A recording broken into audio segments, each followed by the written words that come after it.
Hello दोस्तों, आज हमारे कहानी का नाम है भूतिया घर। अगर आपको ऐसी ही कहानी पसंद है तो चैनल को सब्सक्राइब करना और वीडियो को लाइक जरूर करना। तो लिए चलते हैं हम कहानी की ओर। बहादुरगढ़ नाम के शहर में एक बेहद पुराना घर था। उस घर को सब लोग भूतिया और अपशकुनी कहते थे, क्योंकि जो भी वहां रहने आता उनकी किसी न किसी कारण से मृत्यु हो जाती। इसलिए वो घर खरीदने के लिए कोई भी तैयार नहीं होता था। एक बार विजय नाम के शख्स ने उस घर को बहुत ही सस्ते दाम में खरीद लेता है और अपने बेटे मोनू के साथ सारा सामान लेकर वहां रहने आ जाता है। घर में शिफ्ट होने के 1-2 दिन में ही विजय को अपने आसपास अजीबोगरीब घटनाएं घटित होने का एहसास होने लगा। पहले तो वह इसे नजरअंदाज करता रहा, लेकिन जब उसे घर में किसी की मौजूदगी का एहसास होने लगा तो वह सतर्क हो गया। एक दिन मोनू दौड़ता हुआ विजय के पास आया और कहने लगा कि वॉशरूम में पानी अचानक बंद हो गया और उसने वहां सफेद कपड़े में एक औरत को देखा। इतना कहते कहते मोनू अचानक चुप हो गया और विजय की ओर उंगली दिखाते हुए कहने लगा, पापा, वो औरत आपके पीछे खड़ी है। इतना कहकर मोनू ने डर से चीखने लगा।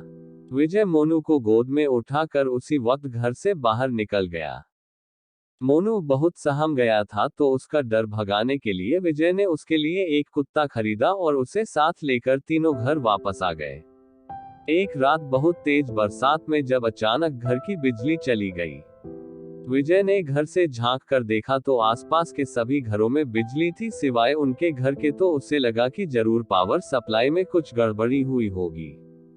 इतने में विजय को मोनू के जोर से चिल्लाने की आवाज आती है।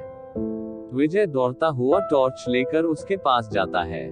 मोनू को दोबारा से घर में वह औरत दिखाई देती है।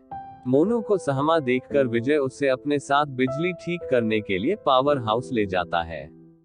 उनका कुत्ता भी यहाँ वहां देखते हुए जोर जोर से भौंकने लगता है। विजय को आभास होता है कि कोई उनके पीछे पीछे आ रहा है। पावर हाउस का दरवाजा खोलते ही विजय को सामने एक लाश दिखाई देती है। लाश देखकर मोनू भी डर के मारे चिल्लाने लगता है।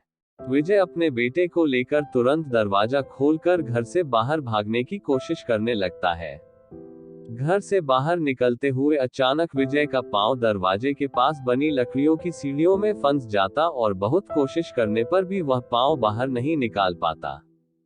मोनू अपने पापा को बाहर खींचने की कोशिश करता है, लेकिन काफी प्रयास करने पर भी वह विजय को बाहर नहीं निकाल पाता। कोई उपाय न सूझने पर मोनू अपने कुत्ते को लेकर वापस घर के अंदर चला जाता है और दरवाजा खुद ब खुद बंद हो जाता है। वहां विजय भी करीब 15 मिनट तक मशक्कत करने के बाद अपना पांव बाहर निकालने में सफल हो जाता है। विजय दौड़ता हुआ घर के अंदर जाता है और चारों ओर मोनू की तलाश करता है, लेकिन उसे न तो मोनू और ना ही कुत्ते का कुछ पता चल पाता है। बहुत ढूंढने पर भी जब दोनों नहीं मिलते तो विजय हार मान लेता है और उनके दोबारा मिलने की आस में वहीं रहने लगता है। कुछ दिन बाद विजय बिजली की लाइन को ठीक करने के लिए एक इलेक्ट्रिशियन को बुलाता है, लेकिन घर में दाखिल होने से पहले ही वह दरवाजे से ही उल्टे पैर भाग जाता है। विजय के पूछने पर वह कहता है कि आपके घर में एक औरत, एक बच्चा और एक कुत्ते का भूत दिखाई दे रहा है। इलेक्ट्रिशियन की बात सुनकर विजय उदास हो जाता है। उसे एहसास हो जाता है कि अब उसका बेटा कभी लौटकर नहीं आएगा, जिसके बाद विजय वह घर छोड़कर चला जाता है और कभी लौटकर नहीं आता। कहानी से सीख: किसी भी चीज पर अपना समय व धन निवेश करने से पहले जांच पड़ताल कर लेनी चाहिए।